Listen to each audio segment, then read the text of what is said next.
আল্লাহ পাক রব্বুল আলামিন তোমাকে আমাকে দুনিয়াতে পাঠাইছে। পাঠানোর পিছনে কারণ হলো বান্দা তোমরা শুধু আল্লাহর ইবাদত করবা। আল্লাহ তাআলা কোরআনুল কারীমের মধ্যে বলেন, ওয়ামা খালাকুতুল জিন্না ওয়াল ইনসা ইল্লা লিয়াবুদুন। আল্লাহ তাআলা জানা দিলেন, রে মানুষ, আমি আল্লাহ তোমাদেরকে সৃষ্টি করেছি আমার ইবাদত করার জন্য। মানুষ এবং জিন জাতিদেরকে আল্লাহ তার ইবাদত করার জন্য বানাইছেন। এই ইবাদতের মধ্যে শ্রেষ্ঠ ইবাদত হলো নামাজ। কিয়ামতের দিন আল্লাহ পাক রব্বুল আলামিন সর্বপ্রথম নামাজের হিসাব নেবে। আল্লাহ তাআলা নামাজের হিসাব। قال النبي صلى الله عليه وسلم قال النبي صلى الله عليه وسلم أول ما يحاسب به العبد يوم القيامة الصلاة। আল্লাহর নবী উম্মতদেরকে জানা দিলেন, ও আমার উম্মতেরা, কিয়ামতের দিন আমার আল্লাহ সর্বপ্রথম নামাজের হিসাব নিবে। যে ব্যক্তির নামাজ হবে সুন্দর সে ব্যক্তির জান্নাত হয়ে যাবে সুন্দর। আর যে ব্যক্তির নামাজের মধ্যে একাগ্রতা থাকবে না, নামাজের মধ্যে মহব্বত থাকবে না, নামাজের মধ্যে অলসতা থাকবে, নামাজ পড়তে যার ভালো লাগবে না, যে ব্যক্তি নামাজকে অবহেলা করবে, দুনিয়ার কাজকে আপন মনে করবে, নামাজকে আপন মনে করবে না, আল্লাহ তাআলা বলেন ওই বান্দা বান্দির জন্য জাহান্নাম। ওই বান্দাকে আমি আল্লাহ জাহান্নামে ফালা দিব।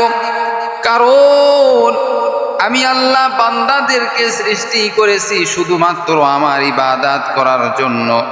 বান্দা যদি আমি আল্লাহর ইবাদত না করিয়া নিজের মন গড়া ভাবে যদি চলাফেরা করে, নিজের মনে যেটা চায় সেটাই যদি বান্দা যদি করে, আল্লাহ বলেন, ও বান্দা, আমি আল্লাহ বান্দা তোমার উপর রাগান্বিত হয়ে যাই। এরে নবীর উম্মতের দল, কিয়ামতের দিন বান্দা তোমাকে আমাকে আল্লাহ পাক রব্বুল আলামিন মিজানের পাল্লায় ওজন করবে। মিজানের পাল্লায় যখন ওজন করা হবে, ওজনের মধ্যে যদি আমলের পাল্লা যদি ভারী হয়, ভালো কাজের পাল্লা যদি ভারী হয়ে যায়, আল্লাহ জান্নাত দান করবেন। আর যদি আমলের পাল্লা যদি হালকা হয়, গুনার পাল্লা যদি ভারী হয়, আল্লাহ বলবেন, ও বান্দা, আর তুমি দেরি করিও না, তুমি জাহান্নামের মধ্যে ঢোকো। কারণ আমি আল্লাহ আমলকারীদেরকে বেশি পছন্দ করি। মাকুন সুসুতি নামাজে পানজে গানা ফাওয়াইলুল লিল মুসাল্লিনাল্লাযীনা মুমিনারা ইনামাজ ইমদাদা ইস্তাঈনু আয়াতে কুরআবাহা আয়াতে কদ আফলাহা রয়াদিকুন কৌরকুন্দর মানি আজদিন সাদিকুন। সময় নষ্ট হয়ে যাইতেছে কিন্তু নামাজ আমরা পড়ি না। ও যুবক, একটু চিন্তা করে দেখো,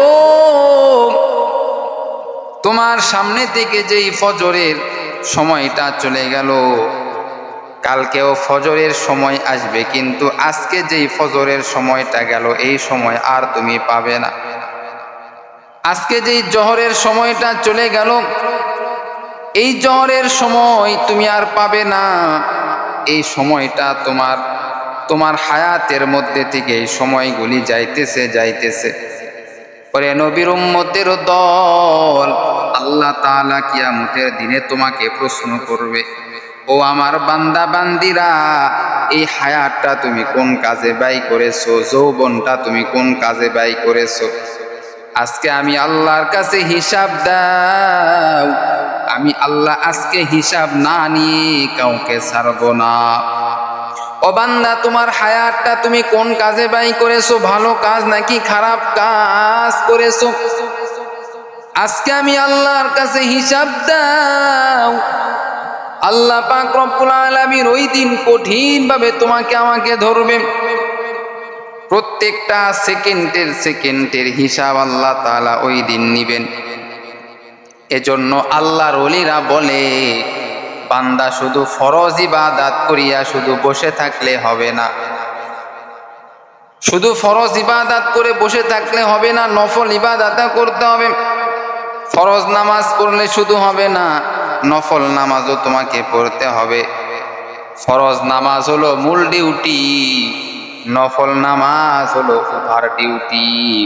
পরে নবীর উম্মতের দল, আজকে আমরা ফরজ নামাজ পড়া, ফরজ নামাজ তো পড়ি না, নফল নামাজও আমরা পড়ি না।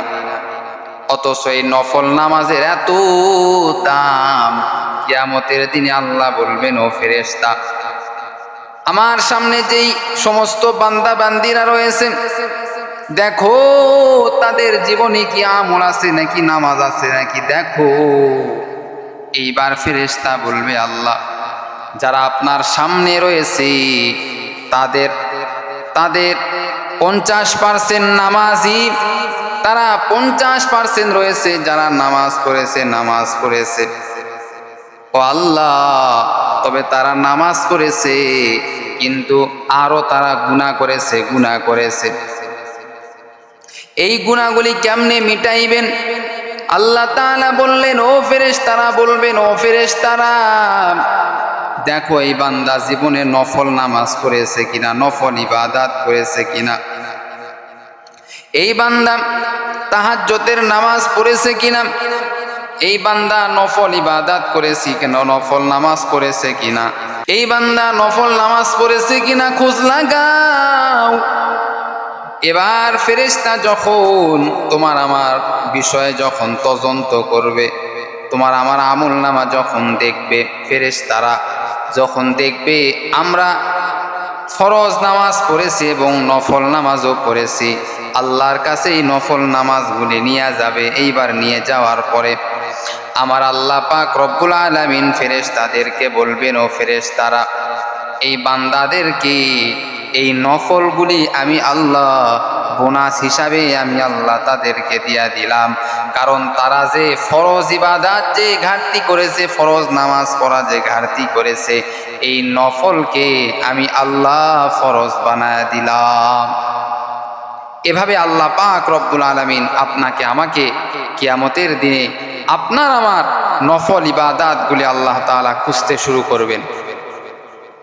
বান্দার নফল ইবাদত থাকলে আল্লাহ খুশি হয়ে যায়। আল্লাহ বলে, বান্দা ফরজ ইবাদত করো, পাশে পাশে নফল ইবাদত করো। কারণ যে বান্দা যত বেশি নফল ইবাদত করবে, ওই বান্দা তত বেশি আল্লাহর নিকটে চলে যাবে।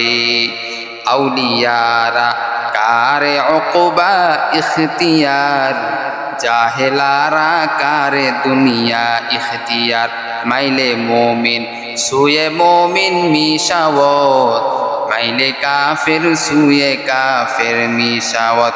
এক জামানা সোহবতে বা আউলিয়া, বেহতারাজ 100 সালে তোআত বেরিয়া। এজন্য বাবা নফল ইবাদত আদায় করতে হবে, নফল নামাজও আমাদেরকে পড়তে হবে। শুধু ফরজ নিয়ে থাকলে আমাদের চলবে না, বোনাস ইবাদত করতে হবে, ওভার ডিউটি করতে হবে, নফল নামাজ পড়তে হবে। রে ভাই, আজকে আমাদের নামাজের কোনো খবর নাই। অথচ যদি বলা হয়, ভাইজান মসজিদে কাজ হবে, এই কাজের জন্য আপনি 10,000 টাকা আমাকে দিবেন, এই কাজের জন্য তুমি 10,000 টাকা দিতেছি, মসজিদের যা কিছু প্রয়োজন এটা কেনার জন্য আমি দিতেছি। কিন্তু যদি বলা হয়, ভাইজান আপনি তো 10,000 টাকা মসজিদে দিলেন, 10 লক্ষ টাকা মসজিদে দিলেন, অথবা আরো বেশি বেশি টাকা আপনি মসজিদে দিলেন, চলেন ভাইজান একটু মসজিদে গিয়া নামাজটা আদায় করে আসি। তখন বলবে, না না, আমার শরীর নাপাক, আমি মসজিদে যাইতে পারবো না। এরে নবীর উম্মতের দল, আল্লাহ তাআলা এগুলি পছন্দ করেন না। বেনামাজিকে আল্লাহ পছন্দ করে না। বেনামাজি হয়ে যদি অন্ধকার কবরে যান, বড় ভয়ঙ্কর বড় শাস্তি। এত শাস্তি যা বান্দা তুমি কখনো কল্পনাও করতে পারবা না। এজন্য নফল ইবাদত আমাদের করতে হবে। ফরজ ইবাদত তো করবই, পাশে পাশে নফল ইবাদতটাও করতে হবে। কারণ আল্লাহ বলেন, তোমরা যদি আমি আল্লাহর ওলি হতে চাও, পিয়ারা বান্দা হতে চাও, তাহলে নফল ইবাদতের মাধ্যমে আমার কাছে তোমরা আসতে পারবা এবং আমার বন্ধু তোমরা হতে পারবা। সুবহানাল্লাহ। এরে নবীর উম্মতের দল, আল্লাহ পাক রব্বুল আলামিন বলে, ও বান্দা, আল্লাযী খালাকাল মাউতা ওয়াল হায়াতা লিয়াবলুয়াকুম আইয়ুকুম আহসানু আমালা। আমি আল্লাহ বান্দা বান্দীদেরকে আমলের জন্য দুনিয়াতে আমি আল্লাহ পাঠায়া দিলাম। শুধুমাত্র বান্দা বান্দীরা আমল করবে আর আমি আল্লাহ বান্দা বান্দির জন্য যথেষ্ট। সুবহানাল্লাহ। এই জমিনের মধ্যে বড় একজন পীর ছিল, বড় পীর আব্দুল কাদের জিলানী রহমাতুল্লাহি আলাইহি। বড় পীর আব্দুল কাদের জিলানী রহমাতুল্লাহি আলাইহি